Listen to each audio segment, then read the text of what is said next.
Belgium நாட்டில் நடைபெற்று வரும் கார் பந்தயத்தின் இரண்டாம் சுற்றில் பங்கேற்க நடிகர் அஜித் தயாராகி வருகிறார்.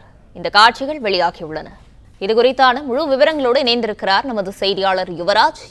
வணக்கம். விவரங்கள் என்ன, வழங்கலாம்? வணக்கம்.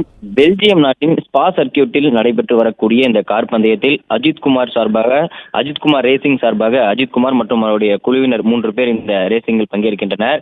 ஏற்கனவே முதல் கட்டமாக முதல் சுற்றாக நேற்று நடைபெற்ற இந்த கார் பந்தயத்தில் அஜித்குமார் மற்றும் குழுவினர் 15வது இடத்தை பிடித்திருந்தனர்.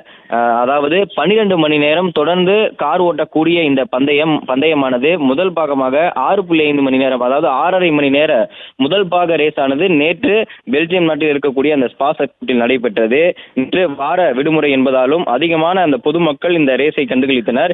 இன்று இதன் பிற்பகுதியாக, அதாவது 2ஆம் பாக ரேசிங் ஆனது இன்று பிற்பகல் 3 மணி அளவில் தொடங்க இருக்கின்றது. 3 மணிக்கு தொடங்கி இரவு 9:15 மணி அளவில் இந்த 2ஆம் கட்ட ரேசிங் ஆனது முடிவடையும். அதாவது அஜித் நீண்ட நேர ரேசிங்கில் பங்கேற்பது நேற்று நடந்த அந்த ரேசிங்கே முதல் முறை என்று நேற்று அங்கு நடந்த அந்த பேட்டியிலும் தெரிவித்திருந்தார். அஜித்குமார் நீண்ட நேரமாக கார் ஓட்டக்கூடிய அந்த கார் பந்தயமானது நேற்று அவர் பங்கேற்றது முதல் முறை.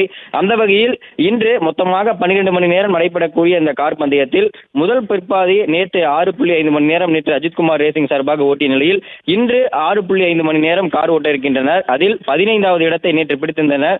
அதன் தொடர்ச்சியாகவே இன்று நடக்கக்கூடிய இந்த கார் பந்தயமும் பெல்ஜியம் நாட்டில் இருக்கக்கூடிய இந்த ஸ்பா சர்க்கியூட்டில் நடைபெறும். இரவு 9:15 மணி அளவில் இந்த ரேசிங் ஆனது முடிவடைந்து இதனுடைய அந்த வெற்றிகரமானது அறிவிக்கப்படும் என்று அவருடைய தரப்பிலிருந்து தகவல் தெரிவிக்கப்பட்டிருக்கிறது.